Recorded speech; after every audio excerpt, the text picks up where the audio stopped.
Hi, I'm Steve Clemons, and I have a question. Why is Saudi Arabia so important to the United States? And why is the U.S. so important to Saudi Arabia? Let's get to the bottom line.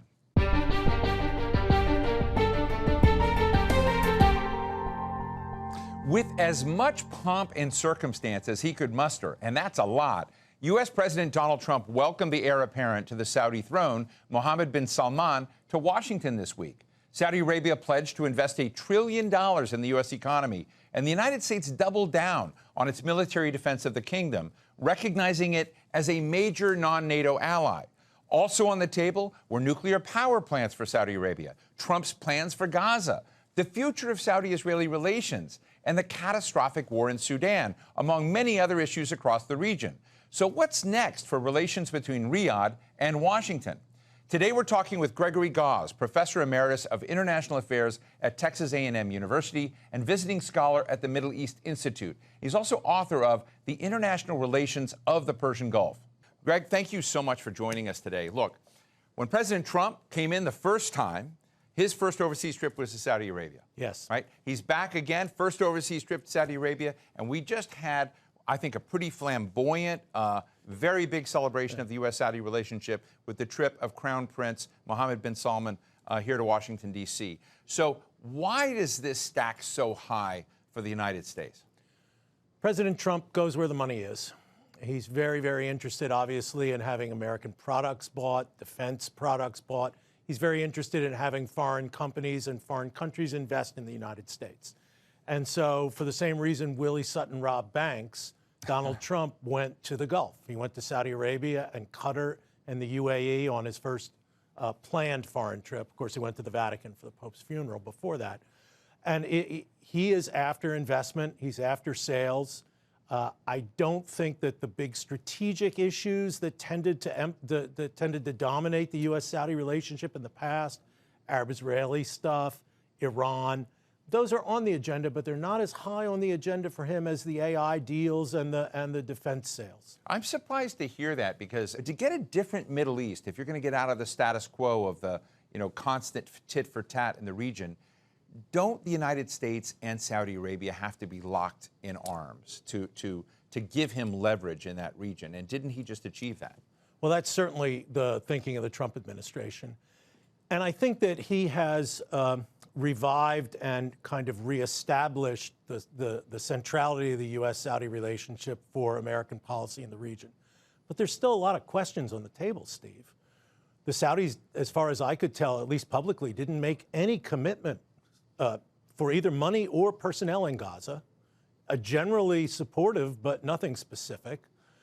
We haven't seen the text of this security arrangement, so we don't know if the Saudis got kind of an ironclad promise of support if they're attacked. We have to remember that in September of 2019, the most important Saudi oil facilities were attacked by Iran, missiles and drones. The first Trump administration did nothing in response. So I would like to see the text of that security agreement to see if the Saudis got the kind of commitment that Qatar got after the Israelis attacked. I want to play a clip for you of President Trump with Crown Prince Mohammed bin Salman. Let's listen. Very quickly, I want to ask you, how much money is Saudi Arabia giving for Gaza reconstruction? Well, we are in discussion about that. Still, there is no amount being It'll be a lot. named, but we will definitely help. Yeah, he's going to, it's very important to him. It'll be a lot. Your thoughts? So I think the Trump administration and President Trump in particular looks at Saudi like a piggy bank or an ATM machine.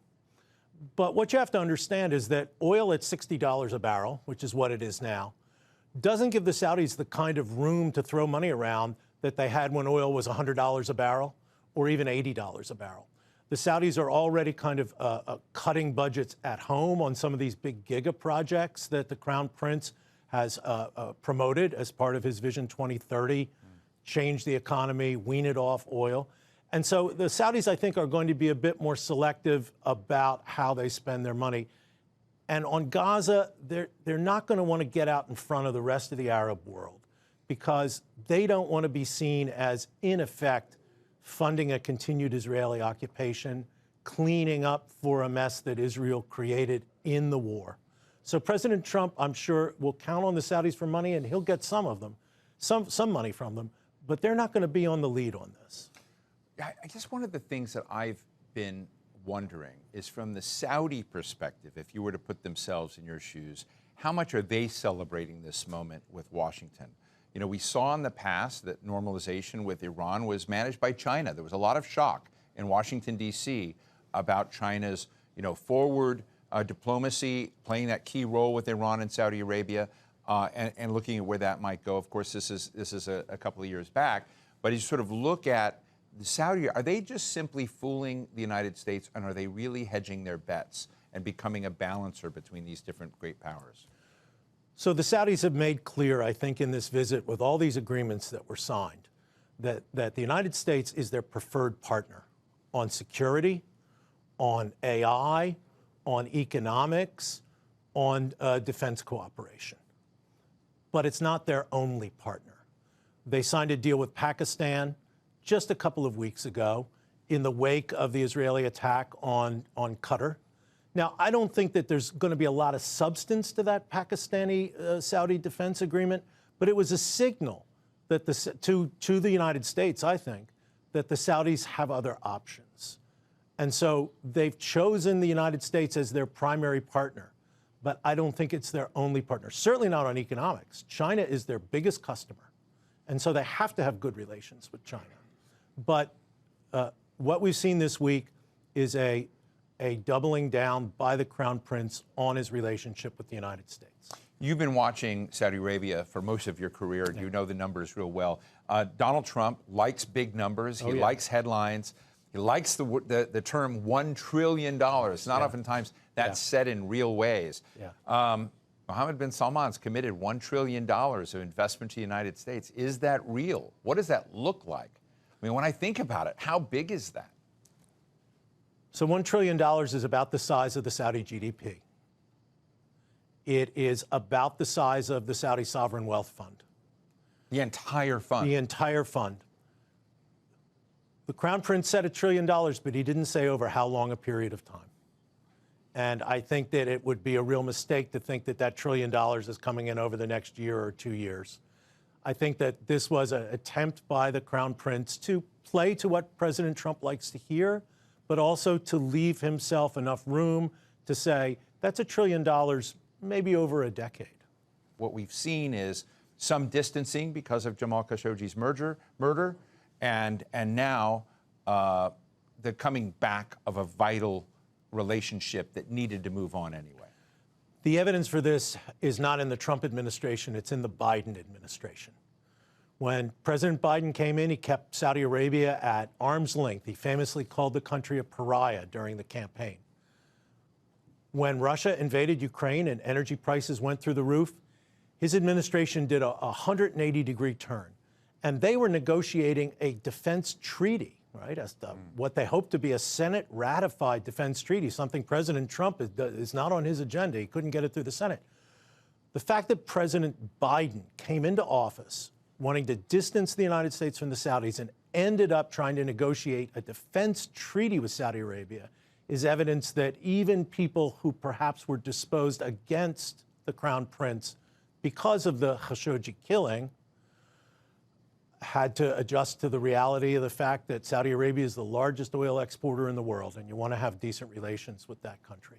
President Trump wants to make sure that Lockheed Martin F-35s are sold to Saudi Arabia. What's behind that?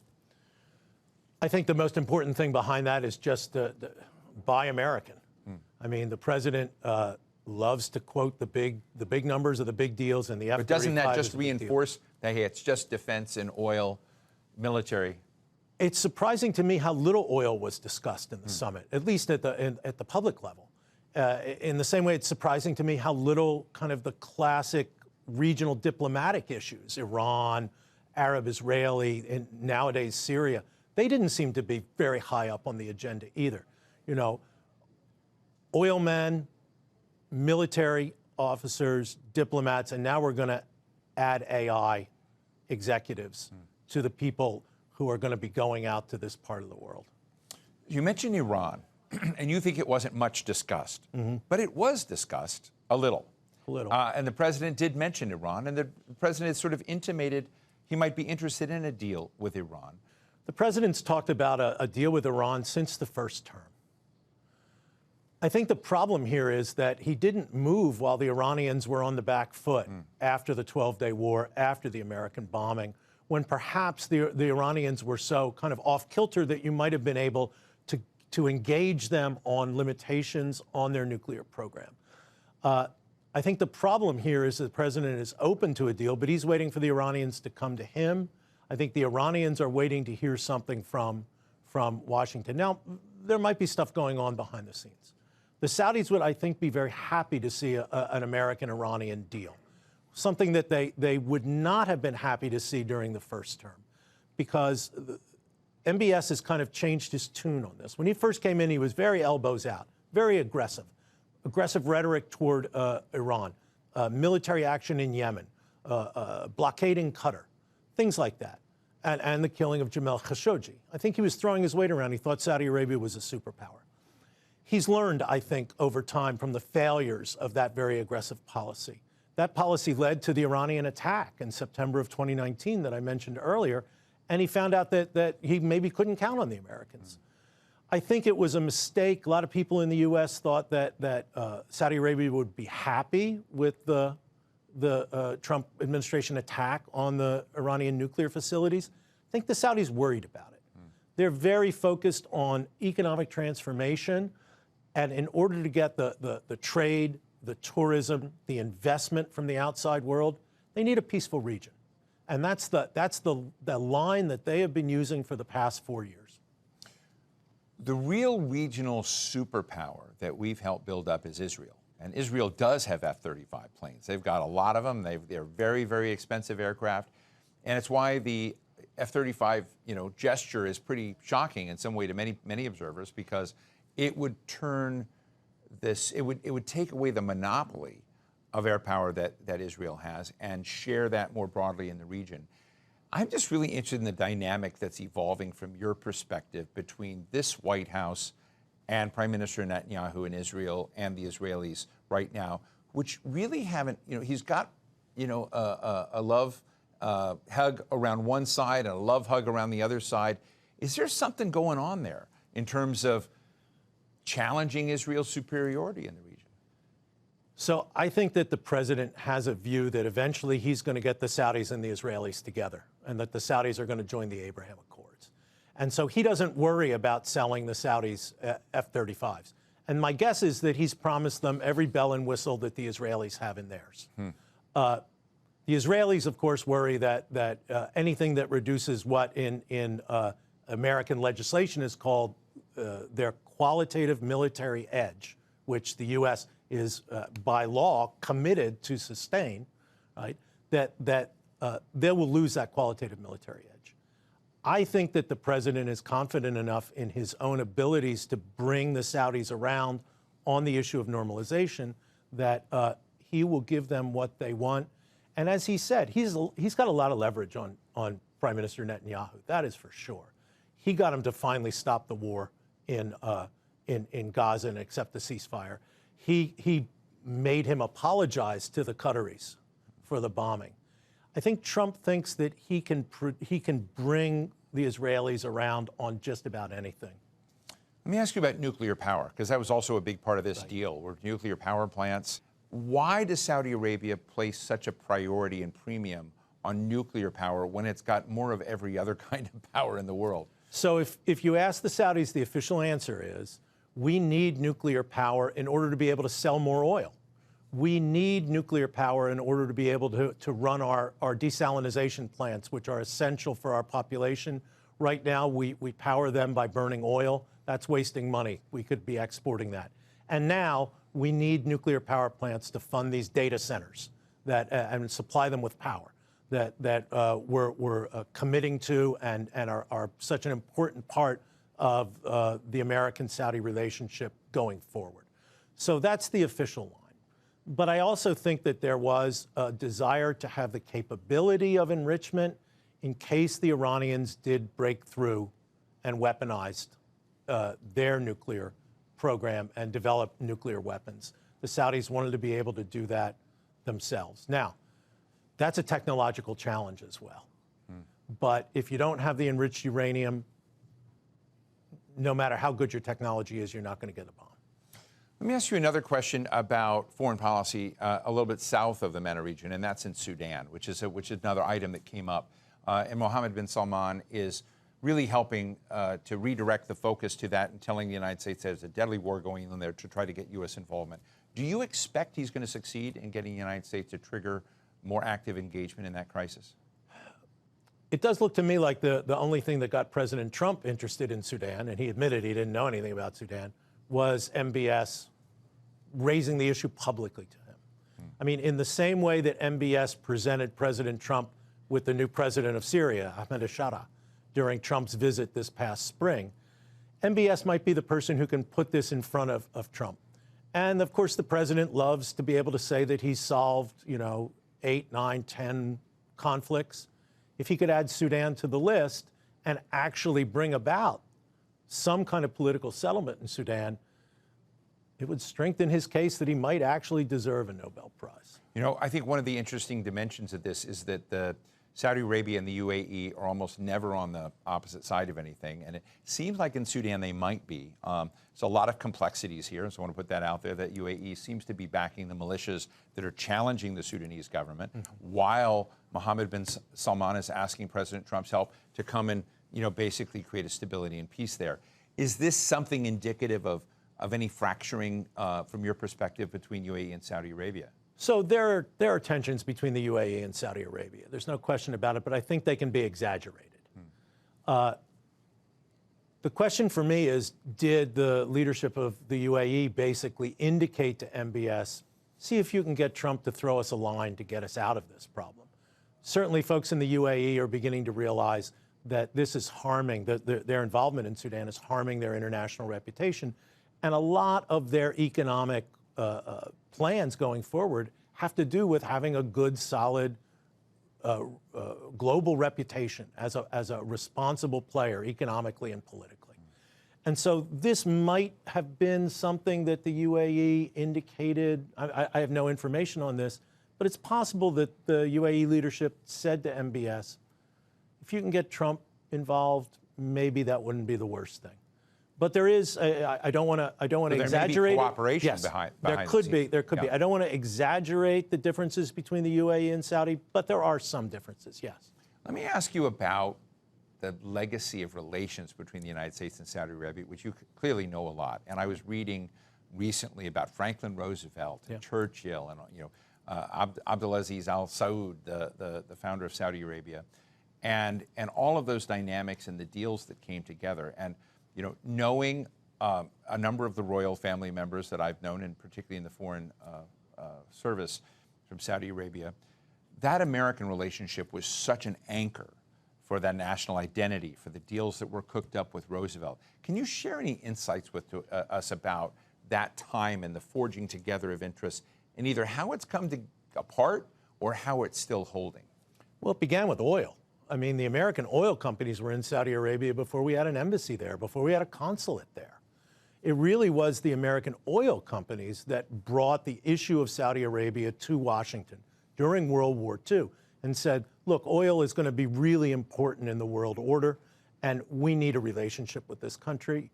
And of course, that helped their bottom line, too. But it's more than that. I think that there's more of an emotional attachment among Saudi elites for the United States than there is any kind of public opinion affinity for Saudi Arabia from the United States. So many of these Saudi elites were educated in the U.S.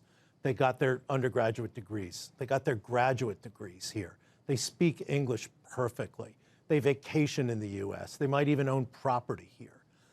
For them, and this is the elite. This isn't kind of a general fact of the Saudi public, but it is the elite.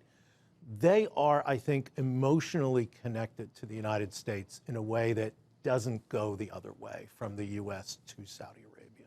Well, then just finally, I think another big feature of this very successful meeting, this reset in the Saudi-U.S. relationship, from my perspective anyway, is designating Saudi Arabia as a major non-NATO ally.